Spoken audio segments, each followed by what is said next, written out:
कळंब हे शहर यवतमाळ जिल्ह्यातील एक तालुका मुख्यालयाचे ठिकाण असून तालुक्याचे शहर आहे. मित्रांनो, हे शहर सुंदर आणि स्वच्छ ऐतिहासिक शहर आहे. जर तुम्ही कळंबवरून असाल तर चॅनलला लगेच सबस्क्राईब करा, कारण येणारा पार्ट 2 तुम्हाला लवकरच मिळेल. आणि प्रत्येक कळंबवासियापर्यंत हा व्हिडिओ नक्की शेअर करा मित्रांनो, जेणेकरून त्यांना बी ह्या कळंबविषयी माहिती जाणून घेणं मिळेल. तर मित्रांनो, चला तर व्हिडिओला सुरुवात करू. पहिले आपण जाणून घेऊ यवतमाळ ते कळंब हे किती अंतरावर आहे. तर चला व्हिडिओला सुरुवात करू.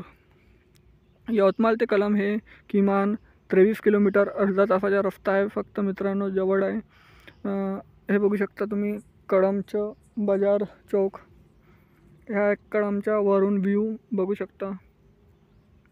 ह्या कळंबचे चिंतामणी देवस्थान, ह्या कळंबच्या नकाशा मित्रांनो. तर मित्रांनो, चॅनलला लगेच सबस्क्राईब करा, कारण येणारा पार्ट 2 तुम्हाला हा लगेच मिळेल. आणि प्रत्येक